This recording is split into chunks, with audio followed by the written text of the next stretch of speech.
We're going to start off the show with talking about, fam, what's going on right now in the States is the fact that China, communist China, controls Hollywood, controls everything we say, controls our Congress, and they're the problem, not Israel. Israel is our friend. Quit picking on Israel and make sure that you buy my vitamins and my penis juice, Infowars.com. I hope that's working out for him, at least the penis juice part. I go to work the other day and I see Alex Jones like being interviewed on RT, and I'm just like, whoa, crazy times. I actually props to him for accepting an interview from RT, because a lot of people wouldn't, because the whole Russia thing. So I'll give him props for that. I'll also give him props for sharing my package that I did on COVID on his show. He did that. I thought that was pretty cool. But, I want to talk about this, fam, because I do think it's important. A lot of people have poised Elon Musk as the free speech god, the guy that is coming in and saving us all from censorship. And that's just completely false, because we pointed out where he comes from, who he works for, the connections he has. He went to visit Bibi. He was presented with an entire scene of false information. He didn't question it. But apart from that, is he has reinstated Alex Jones's X account, Twitter account, and he did so. Him doing so doesn't really mean that we suddenly have free speech on Twitter. What we have is selective, choosing by Elon Musk, who has outlawed certain words in favor of Palestine being used on Twitter. For example, you can't say from the river to the sea in regard to Palestine, because that is supposed to mean the genocide of Israelis, which it doesn't at all mean that. But he also said you couldn't talk about decolonization and all of these things. So to me, it seems like he's just like a lot of the conservatives and liberals. They selectively choose when to apply these ideals of free speech. That's what it seems like to me. And he chose Alex Jones. And fam, as you pointed out, Alex Jones back in the day used to be very critical of Israel. He comes back and he's suddenly giving Israel all the accolades. He's suddenly speaking the language that won't get him banned, but will actually get him this contingent of followers that is extremely Zionist. Yeah. In all fairness, I think it was the last several years he's been kind of leaning a little bit more towards pro-Israel, but then he definitely came out on that Twitter talk with all those people and Elon Musk, and he was hardcore pro-Israel in the back. Let's play some videos and show the people what we're talking about. Fam, I have the videos of him kind of being pro-Israel. Should we play the video right after 9/11 first? What do you think? Yeah. Because right after 9/11, let's go, Oz, I'm so sorry. Let's go to the one where he was right after, there it is. Young Alex Jones. Let's roll the tape over here. Fam, while we play this video, I don't want you to act goyim in any way. Let's go right ahead.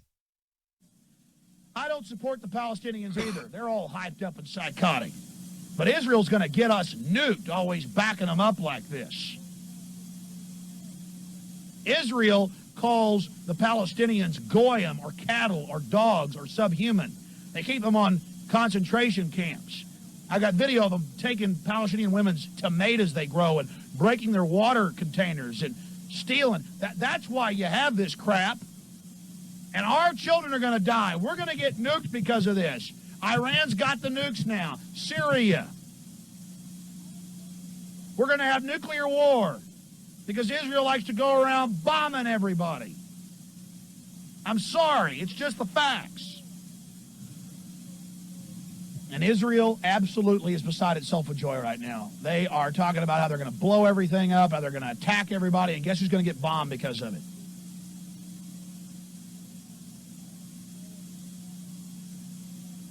Hey. I have been supportive of Israel for many years. When I found out what they do, shooting little Palestinian children in the genitalia and laughing, it's on video. Little 10-year-olds walk around throwing rocks at tanks. A guy sits off a half mile away and blows their testicles off. They call them goyim. They call them dogs. They call the Arabs cattle. And then the corrupt Arab governments that are in league with this government It's really a sick Hegelian dialectic, order out of chaos, bringing the world crises, bringing them terrorism, so we'll accept a highly dictatorial police state regime. It's happening. Wow. Incredible. You're muted, I think. I muted myself because I didn't want feedback from the Alex Jones video because he's so loud, fam. I mean, why can't he just tone it down a bit and talk with a softer voice? But yeah, he just crazy, you know, talking about the things we've been talking about for quite some time. You know, the treatment of the Palestinians by the IDF. He plain, I mean, I don't understand how you could say that and have such a 180 change on the whole situation unless somebody was influencing you, unless somebody said you had to act a certain way. If you had to behave properly, then maybe you might change your tune. But to say what you said right there and not be consistent with it, none of that has changed, fam. None of that has changed at all. It's still going on. You know, when people talk about this whole time, why can't Hamas have been peaceful? Why can't the Palestinians be peaceful? They were. What was it called? The march of the great march of return or whatever. They went there peacefully. And Israeli commanders said every bullet had a place, had a significant target it was going to. So they condoned what they were doing as they were shooting journalists, hospital workers, children in the knees, in the legs, in the genitalias, and laughing about it. There's nothing has changed whatsoever, fam. Go right ahead. I mean, everything he said there was actually true. But the problem is that when he said these things back then, he was also viewed as being anti-Semitic. And so, again, it's really interesting that we've come to this point where he is now being applauded for coming back, right? For getting his account reinstated as some sort of hero. But now he's actually saying the things that are completely untrue, that he knows are untrue. We know he knows this because he said all of what he said.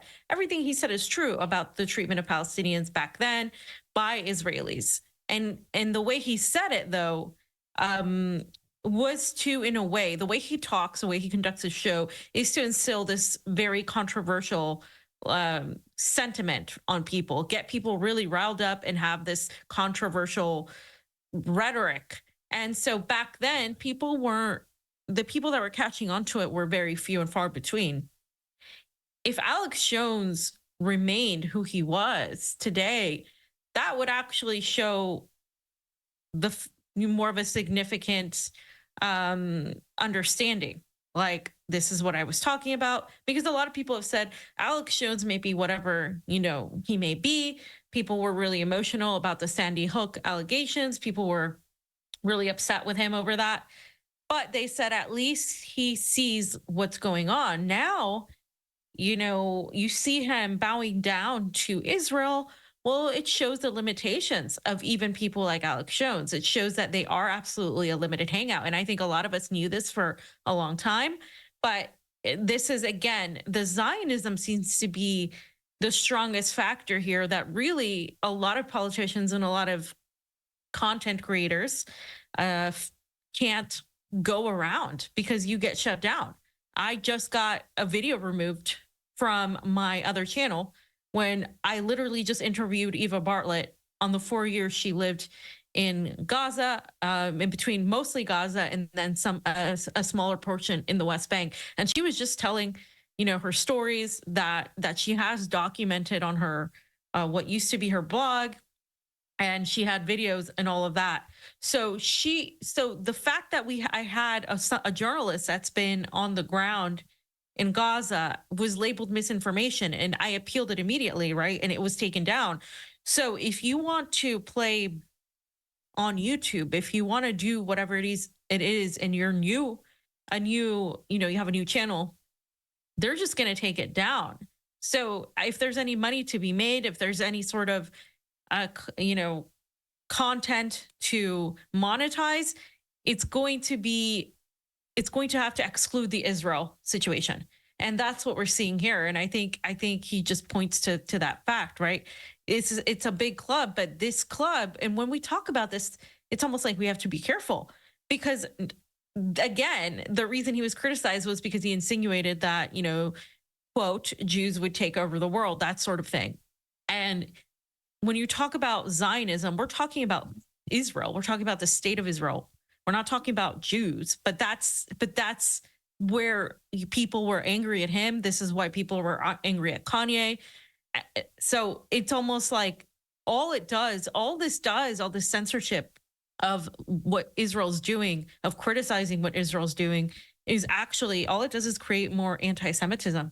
And I've seen it actually develop with a lot of people. So it's kind of a crazy world we live in today. And I wish Alex Jones was actually the person he portrayed himself to be in this video.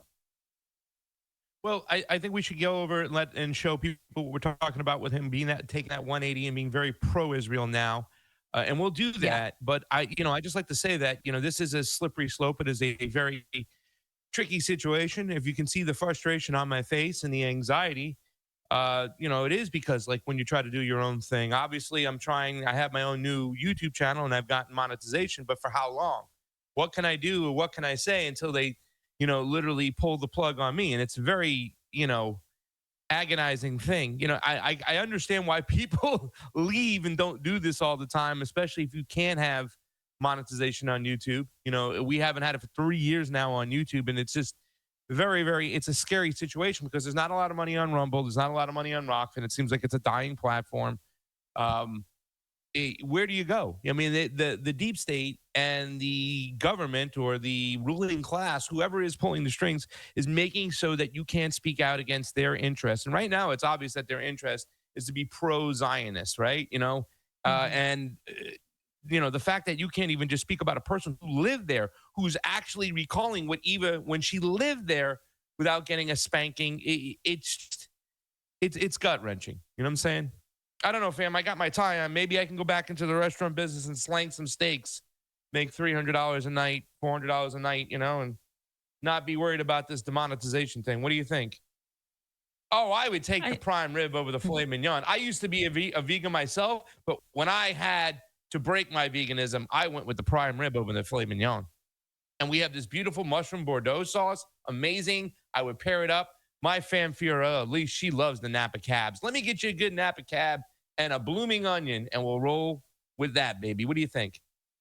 Sam, I think that the world is in crisis, and I think you couldn't go back. I think going back to where you were is it's just not happening.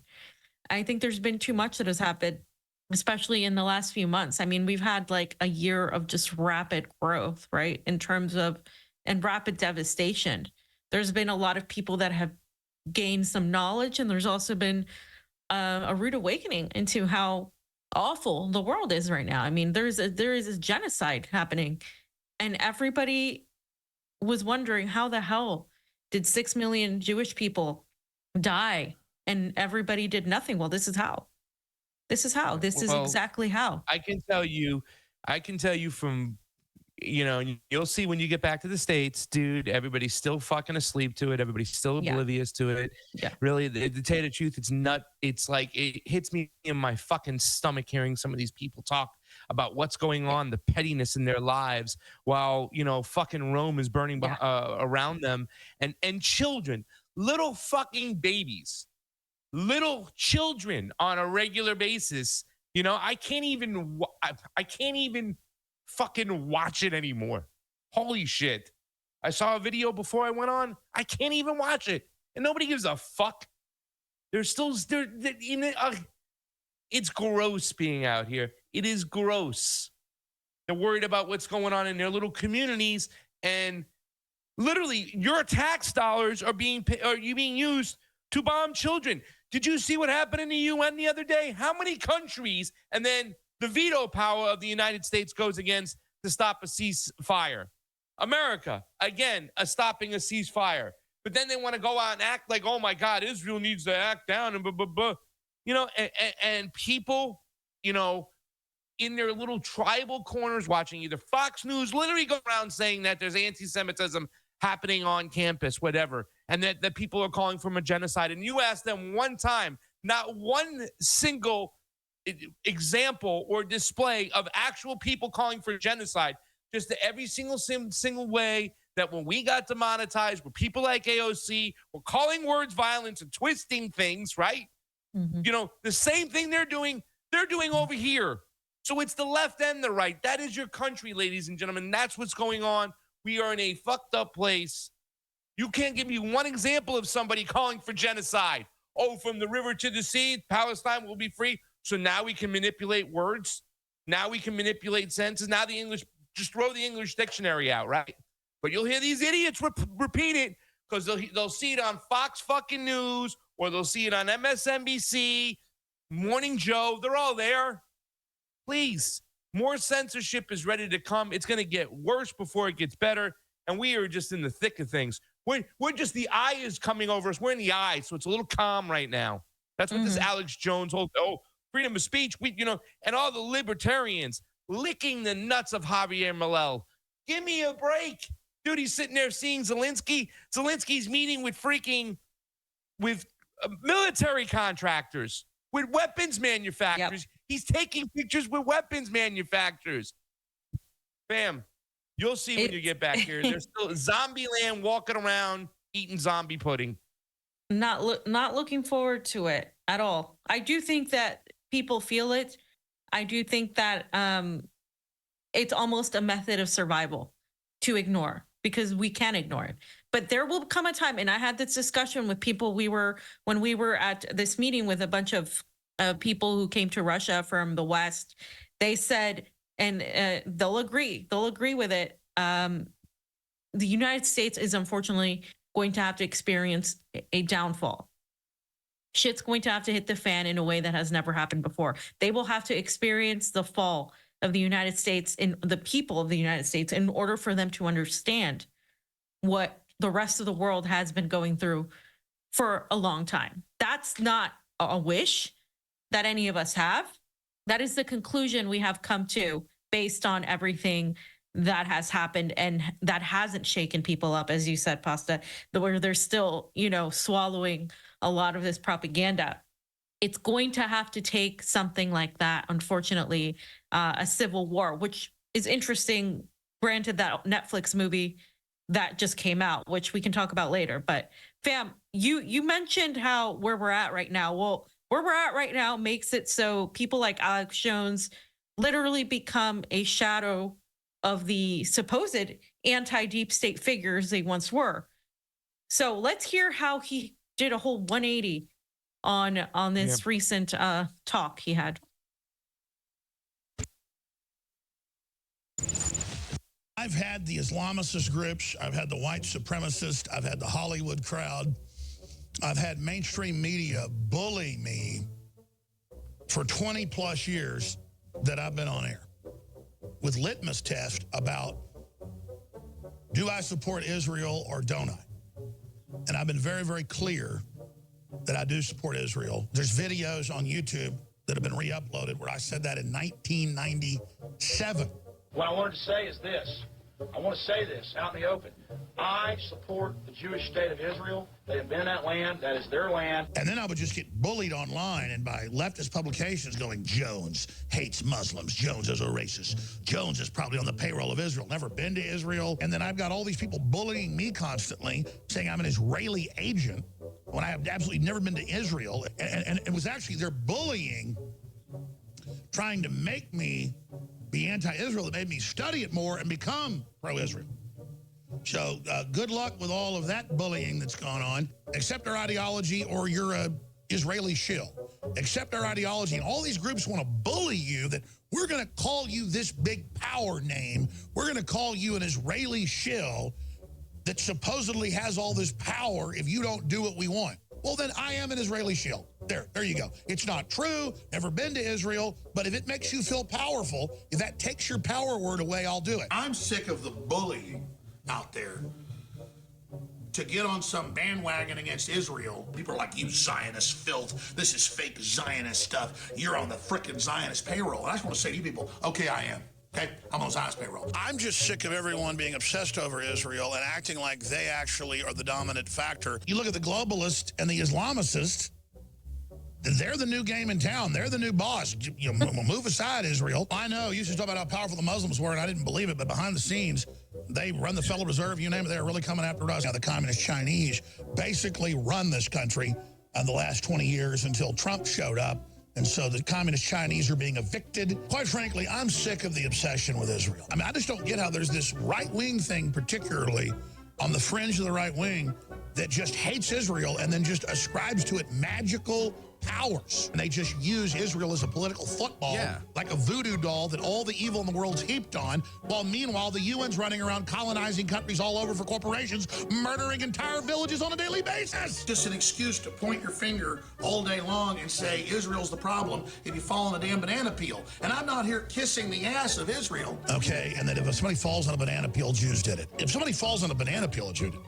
I mean, it gets a little old. It's a big cause celeb, not just with liberals, but with a lot of so-called conservatives, to obsess over Israel, to hate Israel, and to want to destroy Israel. And there's a lot of weird globalist propaganda as a litmus test to hate Israel. I'm just not into the whole cause celeb thing for Palestine. I've been bullied and brainwashed my whole life about it. It's like Israel's the one trendy thing you bitch about it, and no matter what else you do, it's okay. And a lot of people out there have been brainwashed into just obsessing on Israel all day and hating Israel, and it's quite frankly shameful, because you're not intellectuals. All you know how to do is say Zionist, Zionist, Zionist, until I want to throw up. This obsession by all these losers with Israel, and it's just all a load of crap. You've got Funyuns and Hot Pockets in mommy's basement and have learned the word Jew and can say it over and over again like a magic word. The extreme right wing's magic word is Jew or Zionist, and all I hear about all day is Israel, Israel, Israel, Israel. Israel runs everything. Israel put me in charge. Israel wipes my butt in the morning. No, Israel doesn't. But I just don't want to hear Israel bashed anymore. I don't even want to hear the debate or the discussion, because it's them trying to set the parameters of the debate with this obsession on Israel all day. I'm sick of it. I'm sick of hearing about Israel. I'm tired of it. And so I want to go to David Horowitz now, because I want to just say proudly I agree with 95% of what he's saying, and that I just am proud for all the anti-Semites and the Islamicists and everybody else who've been trying to bully me and tell me what to do and make up crap all these years. What you've said I am is now coming true, because I support Israel's right to exist. And Israel, when it does something, has a crooked toenail. It's the biggest thing in the world. Everybody else is okay. Israel's not going anywhere. They got nuclear weapons, and they're not our enemy. Leave them alone. They're not our enemy. Leave them alone. You know, he's the ultimate tribal guy. He pushes people into these corners. He demonizes certain groups. I mean, the guy, I mean, like, I get that, like, you know, a lot of things he said when it came to the macro about, you know, vaccines and all these things, but might have been true, might have been on the money and stuff like that. But he is the ultimate divisive type of guy. I mean, you know, he's more divisive than Donald Trump in my mind.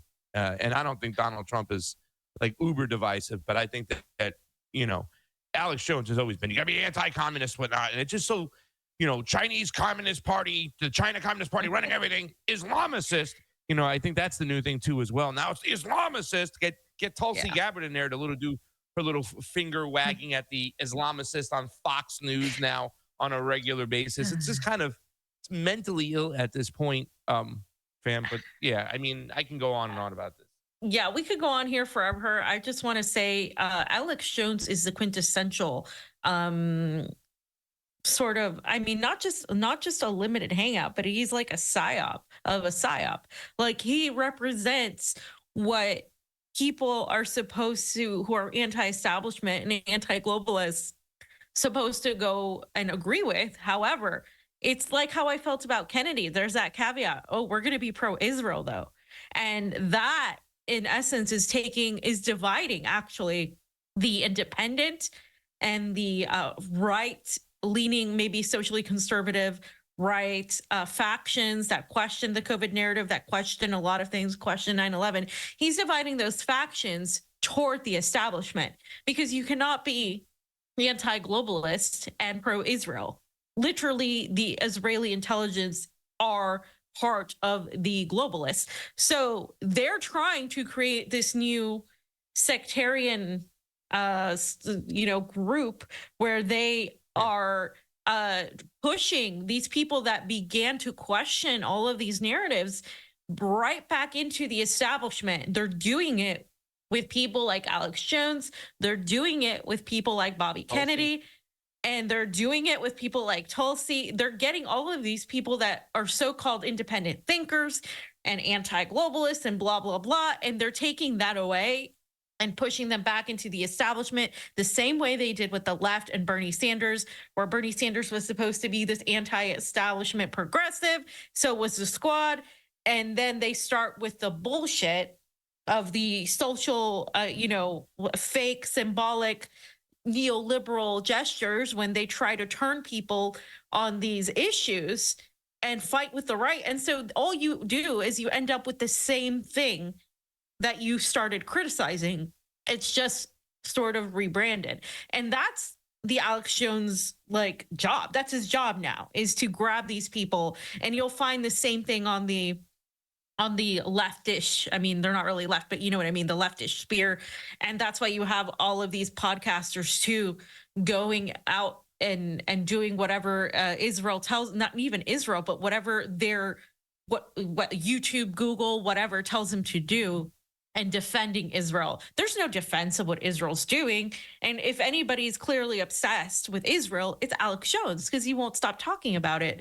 So yeah, it's. I mean, you should see it for what it is, and I think there's a lot more of this happening all around. You'll see a lot more people fall into this category as time goes, because at the end of the day, a lot of them have a shit line when it comes to money. People will sell themselves out for money for some sort of whether it's fame or whatever. Fam, whatever I just haven't gotten a halfway decent offer yet. Fam, I'll do it. Yeah, just get me a decent offer. People, I mean, right now. I'm sorry. Call me pessimistic or. Yeah. Well, we'll do that, and so that's this is why I care about why people do things. This is why I care about why you do this work. If you do this work not for the work, for other purposes, then that tells me you're eventually going to do it for money, and then once you do that, it's really hard to come back out of that. So. Yeah, it's sad, but that's where we're at. So, yeah, I that's why I got so frustrated too, as well. Because it's just seeing people in the normal world since I've been back here, and not just my family, but outside my family and other communities and around. It gets very frustrating. You know what I'm saying? Because you think you're doing things for the right reason, and you want to speak up against the evilness that's going around, and it is, man. It's all about a form of control, and it's all about a bunch of people who don't care whether you live or die. They really do not. They have no remorse. They have no sympathy for human beings, for human life, and they don't give a damn. You're nothing but a useless eater to them. So when you speak up against these things and you think that you're doing the right thing, and you keep your eye to what's going on outside your own community, because it might not affect you directly right now, it does affect the overall plan and the overall life of what's going on, you know what I'm saying, for everybody. And it just getting worse and worse and worse. We keep getting more censorship, more censorship, more censorship. They give you these little nuggets and little pieces where they appear to be like, oh, see what's going on. We're moving more to freedom of speech. Elon let Alex Jones on. I can tell you someone who's not on. Jared Beck's not on. The guy who blew open the DNC lawsuit, he's not on. He still hasn't given back his list of, his Twitter. If they were really serious about freedom of speech, and they were really serious about being a free speech platform, they would do two things. Number one, they give a public list, right? Almost like making it a public utility. They may give you a public list of who has been censored and why. Then they would give you the open source code. You can see how they monetize people or how they lift certain people up, right? Because that's what they're doing right now. That's controlling the narrative right now. And all these companies like Twitter, like YouTube that we're on, like Rumble, like even Rokfin, have all entered into agreement in Section 230 of the NDA, says they're not going to be a publisher. They're not going to pick winners and losers. So they are obligated to the people of the United States to honor the First Amendment, to honor the freedom of press, and to have an even keel system that, either lifts voices for one reason or demonetizes voices for one reason, and it should be open for people to see. It is very frustrating right now, guys, and I'm sorry I'm very frustrated, because out there, especially in America, they're still worshiping the almighty dollar. They don't even realize what's going on. Fam, I don't even think everybody knows that the UAE says they're now going to start selling oil out of the petrodollar as well. Like, they look at this dollar bill over here and they worship this shit, and they don't even know what this is. This $20 isn't $20. It's worth $20 because somebody says it is. This is a form of control. And your form of control, ladies and gentlemen, is about to get spanked. Shit's gonna really go down here when it's down.